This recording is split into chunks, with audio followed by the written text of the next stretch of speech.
नमस्कार. या व्हिडिओमध्ये आपण पाहू की श्रद्धांजलीचे डिझाईन्स कसे बनवायचे आहे. आपण कस्टम डिझाईनवर क्लिक करा. इथं आपल्याला वेगवेगळे कॅटेगरीच्या डिझाईन दिसत आहे. वाढदिवस, लेअर वाढदिवस, श्रद्धांजली लेअर. आपण याच्यामध्ये श्रद्धांजली बघू आणि श्रद्धांजली लेअर आहे या दोन्ही डिझाईन्स कसे बनवायचे ते बघू. आता इथं व्ह्यू ऑलवर क्लिक करू शकता.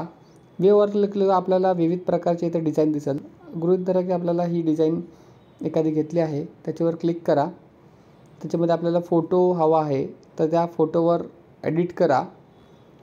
इथं ऑप्शन दिला आहे. या ऑप्शनवर आपण क्लिक केलं की आपण गॅलरीमध्ये जाणार आणि गॅलरीमधनं आपल्याला चूज गॅलरी करायचं आहे आणि आपली जी अपेक्षित इमेज आहे ती आपल्याला निवडायची आहे. आपण गॅलरीमध्ये आलो. आपल्याला अपेक्षित आहे ती इमेज आपण घेऊ शकता. घेतल्यावर आपण इथं त्याला वेगवेगळ्या प्रकारचे साईज देऊ शकता. ओरिजिनल फॉर्मॅटमध्ये ठेवू शकता. 1:1 रेशो करू शकता. अशा प्रकारे आपण त्याला ओके केलं तर आपण इथनं बॅकग्राऊंड रिमूव्ह PG रिमूव्हवर केलं की याच्या मागचं बॅकग्राऊंड रिमूव्ह होतं. तर अशा प्रकारे बॅकग्राऊंड रिमूव्ह झालं. आपण सेव्हवर इथं क्लिक करायचं आहे. सेव्हवर क्लिक केलं की इमेज त्याच्या आत जाईल. आता आपल्याला जर पाहिजे आहे तसं आपण हाताने त्याला ॲडजस्ट करून घेऊ शकतो की ही इमेज आपल्याला कशी हवी. दोन्ही बोटांनी धरून आपण त्याला ॲडजस्ट करतो आहे. जर आपल्याला बॅकग्राऊंड बदलायचं असेल तर आपण इथं प्लेन कलरमध्ये वेगवेगळ्या प्रकारचे इथं बॅकग्राऊंड देऊ शकतो. याच्यामध्ये अशा प्रकारे आपण इथं कुठलंही प्रकारचं बॅकग्राऊंड जसं आपल्याला आवडेल त्या प्रकारचं बॅकग्राऊंड देऊ शकता किंवा याच्यातलंही तुम्ही याच्यावर क्लिक केलं तरी आपल्याला बॅकग्राऊंड देता येतं. आता आपण इथं टेक्स्टवर क्लिक करू शकता आणि त्या टेक्स्टवर आपण नाव देऊ शकता. मराठीमध्ये नाव देतो.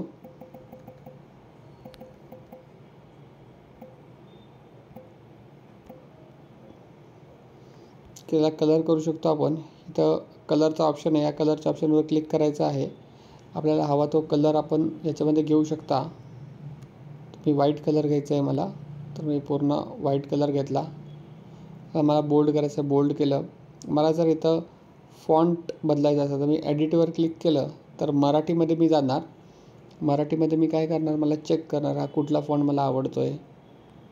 विविध प्रकारचे याच्यामध्ये फॉन्ट आहे. तर मला हा फॉन्ट आवडला तर मी हा फॉन्ट घेतला. आपल्या एका बोटाने मला जसं हवं आहे तसं मी तो त्यांना प्लेस केलं. आता मी दुसरं नाव घेतो. आता पुन्हा एकदा एक नाव घेतो. हे कुठलंही एक साधारणतः असं अंदाजे नाव टाकतो आहे. परत मी जाणार कलरवर क्लिक करणार. व्हाईट कलर घेतला.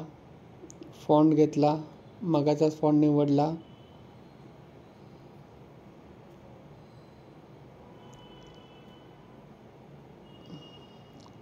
तर मी हे काम करताना जवळपास मला पाटील छोटं केलं मी.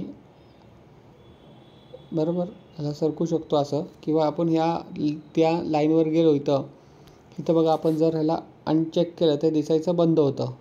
हे क्लिक केलं हे वरती येतं. परत आलं. सपोज याला लॉक केलं की ते हलणार नाही. बघा आता हलणार नाही.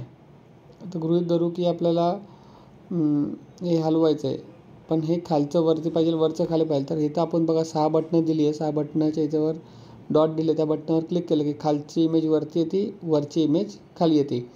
अशा प्रकारे आपण करू शकता. इथं लॉक देऊ शकता त्यांना आणि इथं क्लोज केलं की आपली इमेज अशा प्रकारे आपल्याला दिसू शकते. आपल्याला वाटलं की नाही बरोबर नाही झालं, थोडं चेंज करावं लागेल, छोटं करायचं आहे. क्लिक केलं, त्याच्यावर क्लिक केलं, थोडंसं छोटं केलं, वरती केलं. मला वाटतं बरोबर आहे. लॉक करून टाकू. तुम्ही लॉक केलं. मला ओके वाटतं आहे.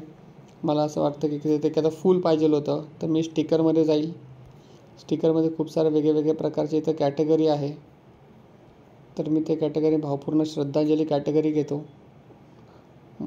या श्रद्धांजलीच्या कॅटेगरीमध्ये इथं मला खाली एखादं फूल वगैरे आहे ते दिसतं आहे. पण ते दिसते तेव्हाच मी हे फूल घेतलं. छोटंसं फूल घेतलं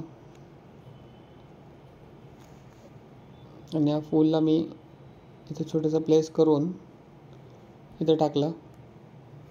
आता मला इथं माझं कॅन्सलवर केलं, क्लोज केलं. इथं फ्रेममध्ये आलो, माझ्या नावाचं मी फ्रेम घेतलं. इथं डाउनलोडवर क्लिक केलं की अशा पद्धतीने मी माझी भावपूर्ण श्रद्धांजलीची डिझाईन बनवू शकतो. धन्यवाद.